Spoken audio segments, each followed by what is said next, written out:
क्योंकि अभी हम रामायण की बात कर रहे हैं, तो हमने तो टीवी में यही देखा है कि हनुमान जी जो थे वो शुरू से ही, जब उनका इंट्रोडक्शन हुआ था तब वो वानर ही थे, लेकिन आप कह रहे हैं कि वो वानर नहीं थे। देखिए, वानर राज, हम्म। हनुमान जी के पिता वानर राज, हम्म। माता अंजनी के पुत्र। हम्म। मैं चलिए रामायण काल की बात से अभी वर्तमान में आते हैं। हम्म। आपने सुना होगा कुम्हार, हम्म। आपने सुना है खाती, हम्म। आपने सुना है लुहार। हम्म। तो जो कुम्हार है, कुंभ का मतलब होता है मटका, हम्म। कुम्हार मतलब जो मटके बनाते हैं मिट्टी के। हम्म। तो क्या वो मटके जैसे होते हैं? नहीं सर। लुहार क्या लोहे जैसे होते हैं? खाती क्या लकड़ी जैसे होते हैं, आरी जैसे होते हैं? ये उनका काम है, हम्म। इस काम से उनको पहचान मिली।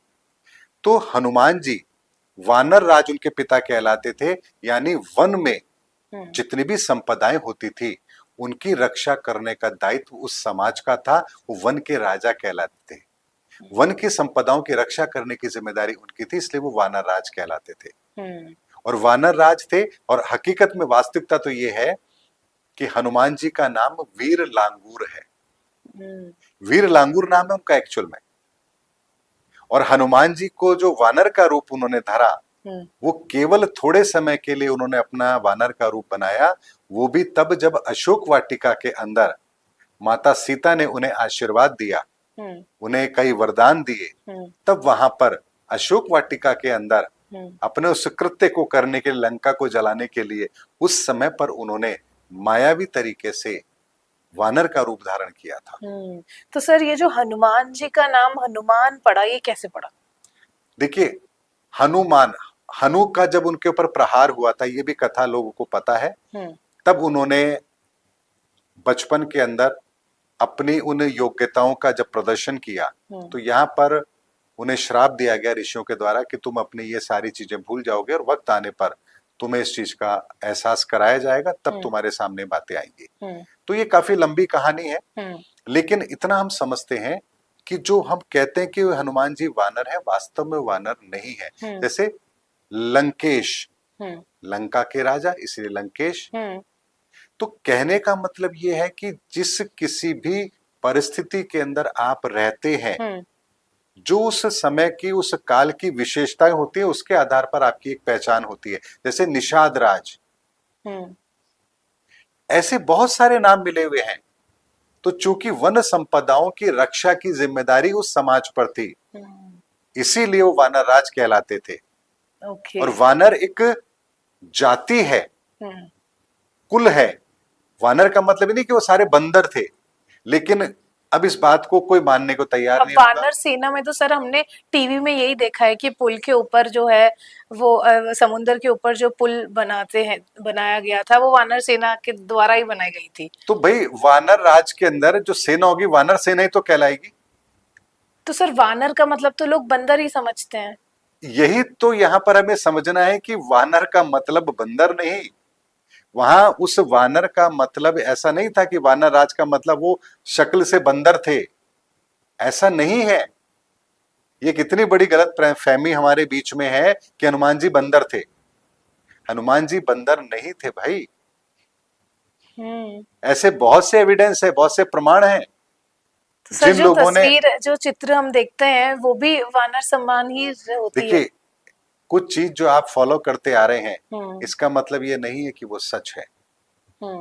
अगर मैं आपसे कहूं कि भगवान शिव की पूजा, भगवान शिव की पूजा कभी भी आपने देखा होगा शिवलिंग के अलावा किसी दूसरे रूप में नहीं की जाती है। हाँ। तो क्या इसका मतलब वो देवता नहीं है, भगवान नहीं है वो तो, क्योंकि वहां तो अगर आप शिवलिंग की पूजा कर रहे हैं तो वहां तो शिवलिंग है, भगवान शिव की तो कहीं मूर्ति है नहीं।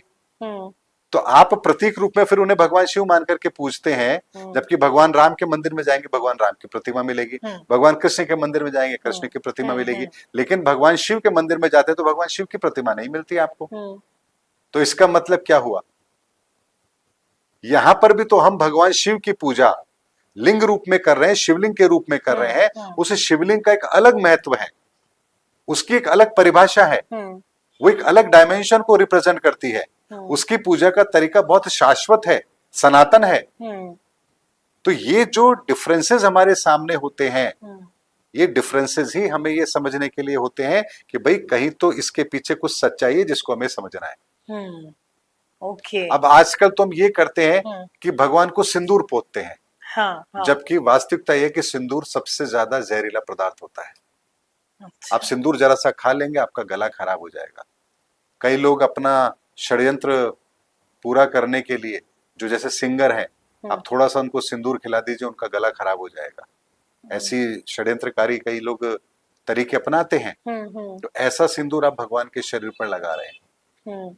तो ऐसी बहुत सारी चीजें हैं हमारे मान्यताओं के अंदर, हमारे रीति रिवाजों के अंदर, हम्म। जिनको हम फॉलो तो कर रहे हैं, हम्म। लेकिन हम सही रूप में फॉलो नहीं कर रहे हैं। हम्म।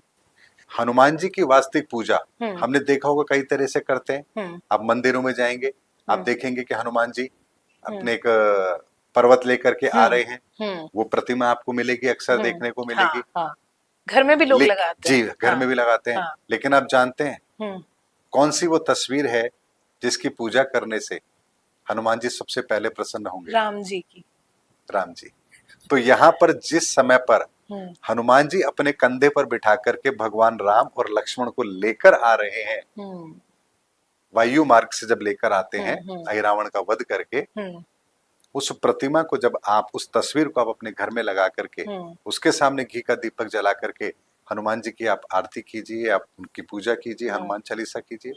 देखिए हनुमान जी कितने जल्दी प्रसन्न होते हैं। हम्म। क्योंकि हनुमान जी तो प्रसन्न वही होते हैं जहां उनके राम है। हाँ ये तो है। जैसे राधा जी को अगर हम जल्द बुलाते हैं तो कृष्ण जी जल्दी सुन लेते हैं, जी वैसे अगर हनुमान जी को अगर हम चाहते हैं कि वो जल्दी प्रसन्न हो तो राम जी को पहले राम जी को। इसीलिए तो बिल्कुल। कहा जाता है कि राम काज करिबे को आतुर। हम्म।